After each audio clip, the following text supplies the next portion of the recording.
Bonjour tout le monde, bienvenue à Accès MRC. Cette semaine, je m'entretiens avec Sylvie Coulombe, la mairesse de Saint-Thomas-Didyme, pour parler des festivités du 100e anniversaire de Saint-Thomas-Didyme. Bonjour Sylvie. Allô? Ça va bien? Oui, super! Oui, merci d'être là aujourd'hui. Donc, 100 ans à Saint-Thomas-Didyme, des grosses festivités en vue. Oui, bien c'est déjà commencé parce que on a, tu sais, les festivités ont commencé en février. Je te dirais qu'en février, on a déjà fait un événement organisé par la FADOC avec une messe avec le Monseigneur Gay. Donc, tu sais, il faut plaire à tous les niveaux. Mais la grosse festivité où est-ce que je veux inviter les gens de tout le secteur, mais même d'Olbeau, Mistassini, c'est le 21 juin qui va avoir une grosse festivité. Puis on a hommage au coloc qui va être gratuit sous la tente à partir de 9 h. Donc, ça serait le fun que les gens, que la tente soit pleine pour cet événement-là. Absolument. Fait qu'il y a une belle programmation. Souvent, les anniversaires comme ça d'un village, d'une municipalité, c'est très mobilisateur pour une population, pour les citoyens. Peux-tu me parler un peu de justement comment ça s'est organisé? Est-ce qu'il y a un comité de personnes qui veulent organiser donc qui s'occupent d'organiser les festivités? Oui, effectivement. Ben, tu sais, on a des bénévoles, puis ils sont très actifs. Puis ça me met la fenêtre pour les présenter. On a un comité de bénévoles qui s'est mis en branle pour le 100e, qui m'a interpellée puis qui voulait participer à l'événement. Je te dirais, les fermières ont participé à l'événement. La FADOC a participé à l'événement. Donc, nous autres, la municipalité aussi. On est tout un groupe, puis chacun fait un événement, un événement particulier. Comme je te disais tantôt, la FADOC nous a reçus. Après ça, nous, la municipalité, on reçoit tout le monde le 21. Les fermières vont nous recevoir le 13 pour fermer la boucle du 100e avec une pièce de théâtre, souper, c'est ça. Donc, tu sais, chacun met ça à sa sauce. Donc, on prend les idées de tout le monde pour faire une belle programmation pour le 100e. C'est ça. Puis c'est ça, ça motive les gens à participer à ça. C'est une occasion qui arrive seulement une fois, là, une célébration comme ça, surtout pour un 100e. Donc, j'allais dire, la festivité, la première activité que vous avez faite au début du mois de février, il y avait une belle participation, je pense. Là. Les gens ont répondu présent. Ben oui, vraiment. Là, écoutez, on était complet. La salle maximum de 200 personnes. On a eu 200 personnes pour le dîner. Il y a eu des gens qui ont participé aussi à la messe. Donc, oui, les gens participent. C'est ce que je veux aussi, que les gens participent le 21. Puis dans le fond, le 21, là, ça va être... Oui, il y a hommage au coloc à 21 h, mais on a un souper aussi, fesse de bœuf à 18 h. Ça, c'est sûr qu'il va y avoir des billets en vente au coût de 35 $. Puis dans l'après-midi, tu sais, habituellement, nous autres, à la municipalité de Saint-Thomas, on fait une activité voisinade. C'est une activité familiale où est-ce qu'on rassemble toute la population sous, tu sais, une grande fête de la famille, un peu. Ouais. Donc là, ça va être le 21 en après-midi. On va faire, tu sais, ça va être plein d'activités qu'il va y avoir pour la famille, un dîner hot dog. Puis il va y avoir aussi, puis j'invite les gens parce que ça me plaît. On va avoir un tombe à l'eau. Ah oui. Et je vais être la personne qui va tomber à l'eau. Donc je vais sûrement ramasser des sous pour un organisme. Je sais pas encore, là, j'ai pas encore décidé sur quel organisme. Fait que je vais inviter les gens à venir me faire tomber à l'eau. Donc, c'est très courageux de ta part. Ben non, mais ça me tentait. Je trouvais que l'idée était bonne, puis j'étais partante. Donc, je vais inviter les gens. Super. Puis souvent, on parlait de la mobilisation des gens, mais c'est aussi un moment, ces célébrations-là, pour des familles, pour des gens qui vivent à Saint-Thomas-Didyme, mais aussi de l'extérieur, qui ont déjà habité là, de se rappeler des souvenirs. On l'a vu, je pense, avec Gérardville dans les dernières années, qui célébrait un anniversaire. Les gens qui venaient même de l'extérieur, ils se remémorent des souvenirs, ça parle entre les familles. Ah, moi, je me souviens de telle chose au village. Est-ce que vous avez ça commence un peu à jaser là, à Saint-Thomas-Didyme? Ben, ça a commencé à jaser le 2 février parce que j'ai resté surpris. Moi, j'ai fait le tour des tables, puis je voyais des gens, tu sais, des gens que je connais. Mais tu sais, il me disait, mais Sylvie, je suis native de Saint-Thomas. Moi, ça m'intéressait de revenir puis de présenter. Il était toute la famille là, elle était avec ses enfants puis ses petits-enfants. J'ai fait le saut, puis beaucoup de gens de l'extérieur qui sont venus comme ça, là, puis je pense que le 21, ça va être aussi un moment propice pour ça. Là. Moi, en tout cas, du côté de ma famille, moi, je suis pas native de Saint-Thomas, mais mon conjoint est natif de Saint-Thomas, donc on a invité à faire une fête familiale, d'en profiter pour faire une fête familiale, puis de se remémorer justement les bons souvenirs. Eux, ils ont resté dans le village, donc c'est le but et pour ça. Oui, c'est ça. Puis c'est plaisant de voir aussi que les gens échangent puis ils se remémorent des souvenirs comme ça là, du village. Là. On a parlé du spectacle tantôt qui allait se donner au mois de juin, l'hommage aux colocs. Oui. Puis évidemment, on peut pas parler de Saint-Thomas-du-Didyme sans parler du groupe Les Colocs. Donc c'était naturel, j'imagine, là, d'aller vers oui, vers parce qu'au 75e, il devait avoir le spectacle des colocs, mais il est arrivé ce qui arriva. Donc, ça a comme tombé dans le néant. Puis ça a été la première idée que le comité avait. On était unanime là-dessus. Ouais. Puis oui, effectivement, parce que c'est ça, là, il a quand même été dans le coin, donc c'était important pour nous là, de le souligner. Génial. Est-ce qu'il y a d'autres trucs qui s'en viennent, des petites activités? On a parlé justement des organismes, on a parlé de la FADOC, on a parlé des fermières. Est-ce qu'il y a autre chose qui... Bien, il y a mon activité des bénévoles. Moi, je voulais... Ce que je trouve important dans une municipalité, ben c'est le bénévolat. Absolument. Sans ces bénévoles-là, moi, des fois, je lève la main... parce que j'ai besoin d'aide, puis il y a des gens qui sont là, qui nous supportent dans nos folies. Des fois, là, on a des choses qui sont exagérées, puis on a besoin d'aide pour les réaliser. Donc, le 1er mai, moi, je fais quand même un petit 5 à 7 pour souligner justement l'ensemble de nos bénévoles de notre municipalité, pour les remercier. C'est la semaine en mai. Je pense que c'est dans la semaine du bénévolat en plus. Donc, ça, c'est un événement. Puis je te dirais que les autres événements, pour l'instant, là, je vais me consacrer au projet que j'ai sur la table là, au niveau de la municipalité. Mais le 21, ça va être notre grosse journée. Ouais. Donc, vous êtes la mairesse de Saint-Thomas-du-Didyme. C'est le premier mandat. Oui. Vous étiez conseillère avant? Oui, j'ai fait un mandat de conseillère, exactement. Parlez-moi un peu de Saint-Thomas-du-Didyme, du village. Décrivez-moi pour les gens, les gens qui vivent dans les municipalités environnantes. Là. Qu'est-ce qui se passe à Saint-Thomas-du-Didyme? C'est quoi? Qu'est-ce qui est le fun à... Ben, qu'est-ce qui est le fun à Saint-Thomas-du-Didyme? Ben, je pense que, c'est la proximité des gens. On est un petit village, donc les gens se connaissent, puis il y a aussi se connaissent, mais aussi on a une liberté d'espace. La liberté d'espace, la liberté aussi de loisirs. On est capable de sortir de chez toi, de sortir en 4 roues, de sortir en motoneige, de sortir en raquette. Proximité avec la nature. Exactement. Donc, tous ces éléments-là font que les gens aussi s'accrochent.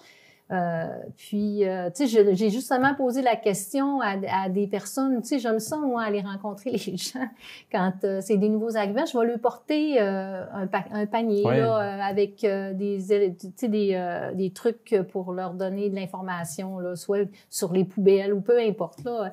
Donc, je leur pose souvent la question, qu'est-ce qui a fait que vous vous êtes emmenus à Saint-Thomas? Ben, il y a aussi le prix des maisons qui est un peu plus abordable, là. Ça aide aussi. Absolument. Mais, il aimait la tranquillité puis l'espace. OK. Fait que c'est vraiment ce qui ressort, là, à Saint-Thomas-du-Didyme. Effectivement. OK. Puis vous avez une communauté qui est... Puis je le sais parce que, bon, j'ai eu à me déplacer à Saint-Thomas-du-Didyme quelques fois dans mon travail, mais il y a une communauté qui est très mobilisée aussi, là. Je pense, à la résidence Les Blés d'Or. Vous avez la bibliothèque aussi.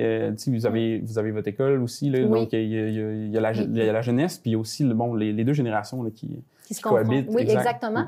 Puis on essaie de faire, de les mettre en commun, là, ces deux générations-là. Il y a la garderie aussi qui est entre les deux. Donc, on essaie de faire des activités le plus rassembleurs possible, puis parce que je pense que les personnes âgées aussi aiment avoir l'énergie que les jeunes peuvent dégager. Là, c'est agréable aussi. Donc, j'ai Monique Lavoie qui est animatrice au Blé d'Or. Ben, je pense qu'elle donne un bon coup de main énergise tout ce monde-là, puis elle essaye de rassembler par des projets mobilisateurs. Tu sais, elle a fait l'arbre des générations qu'on a dans notre parc. Ben, cet arbre de génération-là, elle le fait vivre toute l'année. Là, on est sont en train de faire des décorations pour Pâques. Donc, puis elle a invité elle a invité les écoles à participer, les gens de la population à participer. Donc, tu sais, on essaye de mobiliser comme ça là, les gens à participer puis à se trouver aussi des fois des nouvelles passions là, parce qu'il y en a qui n'ont jamais peinturé, il y en a qui n'ont jamais fait tu sais, je dis de la peinture, mais du bricolage, peu importe. En général. Donc, ça leur montre là, autre chose. Oui, puis ça permet de mettre de la vie aussi, puis d'animer le cœur villageois là, en même temps. J'en profite pendant que je t'ai annoncé que tu allais te représenter aux prochaines élections pour un 2e mandat en tant que mairesse. Peux-tu me parler un peu de tes motivations? Pourquoi tu sentais que tu avais envie de te représenter puis faire un 2e mandat? Ça, c'est important. Je me suis questionnée quand même beaucoup. Puis, je dirais que j'étais un peu fébrile parce que l'ensemble de l'équipe a parti en avril passé. Je me suis retrouvée pas mal toute seule. J'ai eu l'aide de Nadia Genet qui était à la régie. Elle est venue m'aider pour me donner un coup de main. On s'est reconstruit une équipe. Puis, l'équipe présentement que j'ai, là, écoute, je surfe, là. D'abord, j'ai Lynn Mayou, qui est une directrice générale. J'ai Daisy Duchesne, qui est adjointe administrative. Puis là, il y a 2 nouvelles personnes qui se sont jointes à l'équipe. Dany Landry pour les loisirs, puis Éric Tremblay pour les travaux publics. Donc là, l'équipe est complète. Je sens un air nouveau. Puis moi, j'avais quand même beaucoup de projets sur la table. Que j'ai pas nécessairement fini. Donc, j'ai le goût de finaliser tout ça. Je vais finaliser ça. Puis, ça serait possiblement mon dernier mandat parce que je me dis qu'après 2 mandats, moi, je vais avoir fait le tour de ce que je voulais. Puis, je vais laisser la place à quelqu'un d'autre qui va amener encore la municipalité plus loin. Mais c'est une réflexion qu'on entend souvent chez les élus, justement, d'effectuer 2 mandats, de pouvoir commencer des projets, les mener à terme, puis après ça, vouloir laisser la place à la relève. Peux-tu me parler donc là, tu as parlé de l'équipe administrative et l'équipe des loisirs, tout ça qui s'est consolidé. C'est quoi l'impact sur une élue comme toi, dans un petit milieu, justement, là, qui... Ben, l'impact, c'est parce que, tu sais, souvent, ça retombe sur les épaules de la mairesse. Mais, tu sais, je peux pas avoir tous les chapeaux. C'est impossible. Je suis quand même très polyvalente, mais je peux pas avoir tous les chapeaux. Donc, tu sais, là, je me sens... Puis je jouais plus mon rôle nécessairement. J'aime ça, avoir un rôle justement de me projeter, d'être capable de visualiser, d'aller rencontrer les gens. Mais là, c'est plus ça que je faisais. Donc, c'était plus ça que j'aimais. Là, moi, ce que j'aime, c'est rencontrer les gens, avoir des discussions, essayer d'aller chercher des nouveaux projets, d'amener la municipalité encore plus rayonnante qu'elle est là. Mais là, je me retrouve depuis... elle est rentrée en août, et là, je me retrouve là... tu peux te concentrer sur ton rôle d'élu. Exactement, puis ce que j'aime. Je comprends. Je voulais parler d'un autre dossier qui a été un peu un cheval de bataille pour toi là, durant ton mandat, c'est au niveau du nombre d'élus, au niveau de la relève, au niveau des élus municipaux. Donc, Saint-Amadidé m'a fait partie des municipalités qui ont fait la demande pour réduire le nombre de conseillers sur son conseil de ville. Peux-tu m'en parler un petit peu? Pourquoi pour toi c'était important? Puis, tu sais, on parlait de démocratie ensemble l'autre fois. Parle-moi un peu de ça. OK. Ben, dans le fond, là, tu sais, moi, je trouvais que pour une petite population de 700 personnes, en comparaison, je me compare avec Normandin, exemple, qui sont pas loin de 3000, sont au même nombre d'élus que nous. Puis, tu sais, c'est ça, ma population est un peu plus vieillissante. Les jeunes sont un peu moins intéressés à être, tu sais, parce que je les comprends, ils ont leur charge familiale, puis donc, tu sais, je sentais, là, puis au niveau de mon nombre d'élus, la majorité ont 70 ans et plus, donc, tu sais, il y en a plusieurs qui vont quitter. Je me ramassais avec pratiquement plus d'élus. Donc, c'est un peu la décision là, qui a pas été unanime. Il y a une conseillère qui était pas en accord, mais la plupart étaient en accord à, justement, Puis s'il y a des élections, ben justement, ça sera une belle démocratie. Exact. Je serais tellement contente. Moi, j'ai vécu ça, des élections. J'avais jamais vécu ça. Mais j'en ai vécu, puis j'ai passé au travers, mais j'ai trouvé ça enrichissant. OK.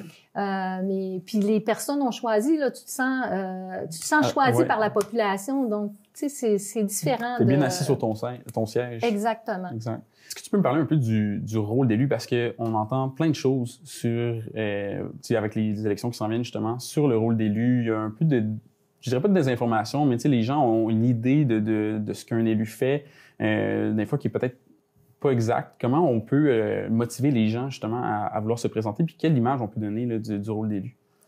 Bien, je te dirais, à petite échelle, le rôle d'élu, là, c'est qu'on a un impact, qu'on est capable d'avoir un impact positif sur ce qu'on veut qui change dans la municipalité. Oui. Donc, puis on est à l'écoute de nos citoyens. Il faut être quelqu'un qui est à l'écoute des citoyens puis qui est capable de nous ramener les choses, puis d'essayer de trouver des solutions. Mais c'est un rôle. Moi, en tout cas, j'avais jamais vécu ça, mais j'ai trouvé ça intéressant parce que c'est ça, comme je te disais, on a un impact, on est capable de faire avancer les choses et de faire changer. Des fois, c'est pas si vite qu'on veut, là, mais au fil des choses, on a un pouvoir de changer, d'être capable de changer. Exact. Les choses dans la oui, municipalité. concrètement, souvent les gens ils oublient un peu ça. Ben, ils ont cette idée-là justement que c'est très abstrait, puis c'est long effectivement que oui, parfois il y a des projets que ça peut prendre du temps, mais c'est vrai en étant connecté avec la population, on a un impact direct là, dans sa municipalité. J'en profiterai aussi pendant qu'on est ensemble, qu'on a la chance de se parler, s'il y a des projets parce que là on parlait de ton prochain mandat, est-ce qu'il y a des projets dont tu peux nous parler? Ben oui, il y a des projets dont je peux vous parler. Ben, tu sais, là, il y a des projets que je peux pas vous parler. Ouais. Ben, tu sais, je vais vous le dire de toute façon un peu, là. Dans le fond, on a un comité de relance parce que vous savez que l'usine, en haut de la côte, il y a une partie du rabotage qui fonctionne, mais il y a une partie du siège qui est fermée depuis mars 2023. Puis moi, je trouvais ça inacceptable qu'il n'y ait plus rien dans cette belle grande espace-là. Donc, on a mis un comité de relance en place. On est un beau comité qui est composé de plusieurs personnes. Puis, tu sais, c'est ça. On va annoncer des choses, mais éventuellement, ça chemine. Ça chemine. On a des investisseurs qui sont intéressés, mais tu sais, c'est ça. Tout est en... Tu sais, je peux pas dire... Dans ma tête, là, je suis rêveuse un peu. Dans ma tête, je me dis, il va y avoir quelque chose, mais je ne sais pas quoi. Mais il va y avoir quelque chose d'économique qui va se passer en haut de la côte à Saint-Thomas. Donc, à suivre. À suivre. Okay. Pour ça, c'est un dossier qui me demande quand même beaucoup d'énergie. Donc, mais j'aime ça. Je trouve que c'est challengeant. Ouais. C'est une raison aussi pour que je veux continuer. Ben oui. Ensuite de ça, ben on a eu une subvention pour refaire la patinoire. Puis ça, c'est la patinoire là. Je te dirais que la population là sont très sensibles à cette patinoire là. Souvent, j'en ai des commentaires. Puis cette année, ça n'a pas été une très belle année. Ah non. Non, ça n'a pas été une très belle année. Je pense que les gens n'ont pas pu patiner tant qu'ils voulaient. Donc, on refait complètement la patinoire là au printemps. Ben, en tout cas, pour la prochaine hiver, mais elle va quand même être utile l'été comme l'hiver. On va faire une surface en ciment. On refait au complet là, ce secteur. Okay. Oui, elle était désuète, elle était vraiment... puis le fond était non propice là, pour faire une belle glace. Je comprends. Ensuite de ça, ben, j'ai fait une demande aussi pour l'AMADA avec Prima. Là, j'ai pas eu de nouvelles encore, mais c'est un sentier qu'on veut faire qui va partir du blé d'or, puis s'en irait justement vers la patinoire. Vers la patinoire. Exactement. Okay. Puis on veut faire un lieu de repos avec des balançoires, tu sais, on veut réaménager parce que ce coin-là, je sais pas si tu l'avais, c'est assez désertique. Oui. Je dirais que c'est un désert. Moi, je trouve ça vraiment un îlot de chaleur. Donc, je voudrais un peu revivifier puis revitaliser ce coin-là. Puis pourtant, tu sais, justement, il y a les blés d'or, il y a la bibliothèque, tu sais, dans ce secteur-là. Fait qu'il y a quand même... il y a de l'action. Fait que, tu sais, c'est ça, d'aménager cet espace-là pour que les gens puissent l'habiter puis l'utiliser. Exactement. Exactement. Génial. C'est notre projet. Puis après ça, on veut refaire une réfection d'une rue.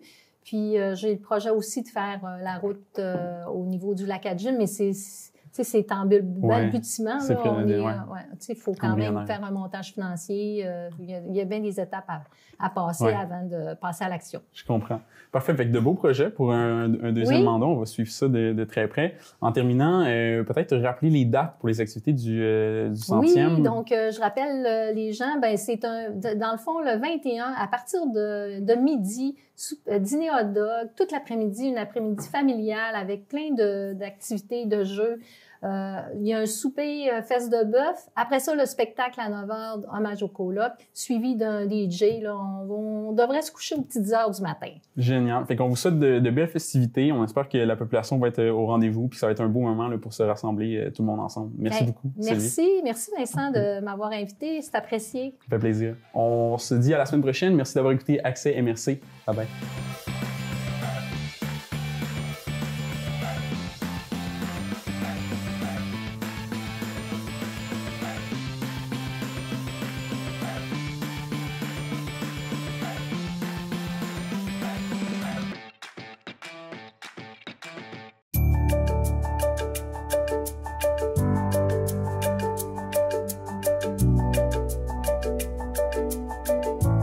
À Saint-Thomas-du-Dîme, tout prend vie, tout rayonne grâce à nos bénévoles. Un gros merci.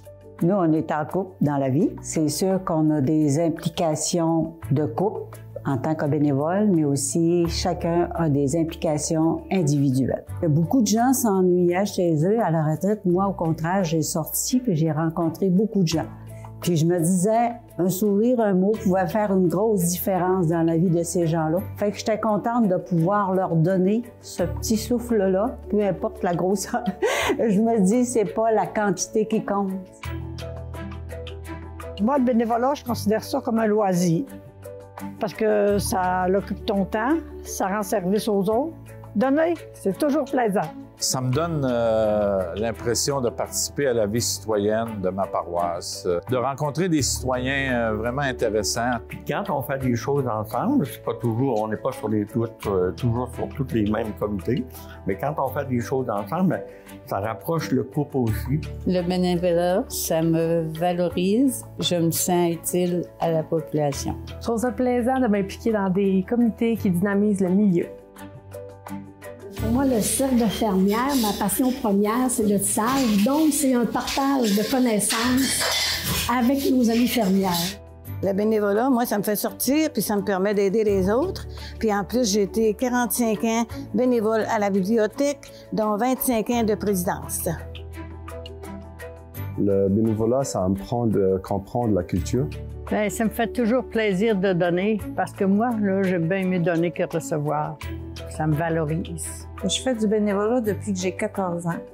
J'en fais parce que c'est dans ma nature. Quand les gens visitent notre local puis qu'ils repartent avec des choses à petit prix, ils sont très heureux. Et nous aussi, parce qu'on les voit contentés.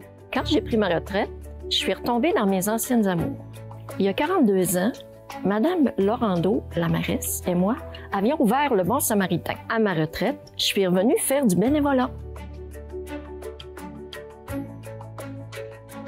Ça fait 2 ans que je suis arrivée à Saint-Thomas-du-Dîme, puis j'ai eu vraiment une belle intégration avec ma famille, donc ça me tentait de redonner à la communauté, puis de rencontrer les gens, puis d'aller les aider.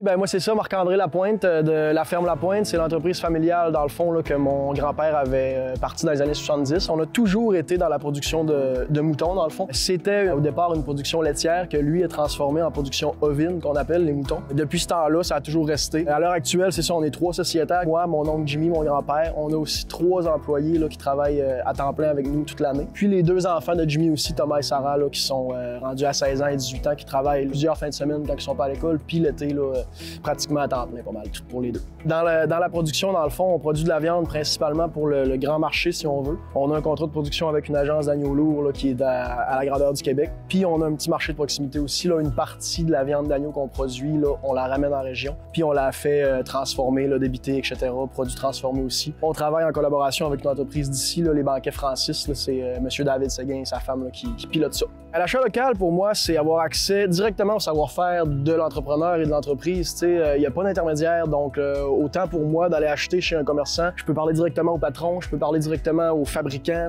quand c'est une petite entreprise. Donc c'est ça, c'est d'avoir accès au savoir-faire, à l'expertise. Je trouve que plus l'entreprise grossit, plus il y a d'intermédiaires, plus tu perds cet accès au savoir-faire-là. Puis c'est sûr que c'est de favoriser aussi le dynamisme de la communauté, faire vivre les entreprises et les familles d'ici, dans le fond. Et ça permet de la pérennité dans les entreprises d'ici. Il y a aussi l'écologie derrière ça, le fait que le produit souvent va être fabriqué en région, transformé en région. Il y a moins de gaz à effet de serre reliés au déplacement de produits, etc. Puis ça permet de faire vivre les petites entreprises d'ici au lieu d'encourager les entreprises d'ailleurs. En tant qu'acheteur, nous aussi, on va encourager les entreprises de la région, des coopératives comme Nutri-Nord par exemple, les entreprises du four, pour ce qui est de l'achat de semences, l'achat d'engrais, etc. Donc on s'attend à la même chose des consommateurs aussi. On essaie d'encourager le plus local possible dans nos démarches du dossier. Pour nous autres, les producteurs, ce qui est important dans l'achat local, c'est qu'on le fait un petit peu pour vous, dans le fond, pour les consommateurs. Les produits qu'on fait, ou peu importe le type d'entreprise, on le fait pour les clients, dans le fond. Donc, on le fait pour solliciter justement l'achat local. Nous autres, c'est important pour nous d'avoir un feedback, c'est important pour nous de transmettre nos connaissances. Donc, de vendre ça en circuit court à des gens qu'on connaît ou à des gens qui sont proches de nous, c'est encore plus valorisant que de vendre ça à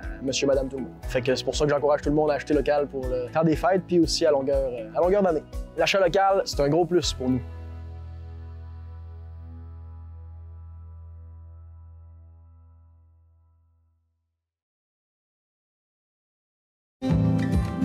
Réseau Culture Saguenay-Lac-Saint-Jean. C'est l'accès direct à 200 artistes, organismes, travailleurs et travailleuses culturelles. La culture au Saguenay-Lac-Saint-Jean, une culture de proximité. La télévision communautaire autonome parle des enjeux locaux, donne une voix aux citoyens et citoyennes, en plus de faire rayonner les talents d'ici. Accessible à tous, elle appartient à la communauté et donc à vous. J'ose ma télé communautaire, mon média de proximité.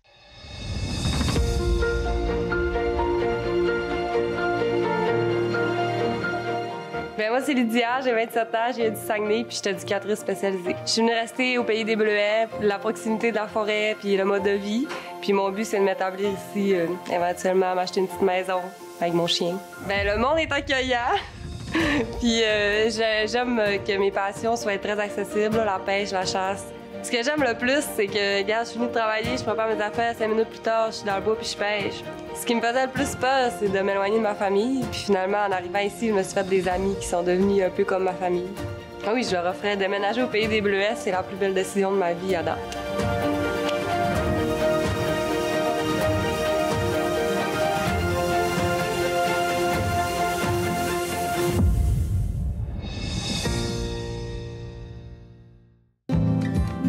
Réseau Culture Saguenay-Lac-Saint-Jean.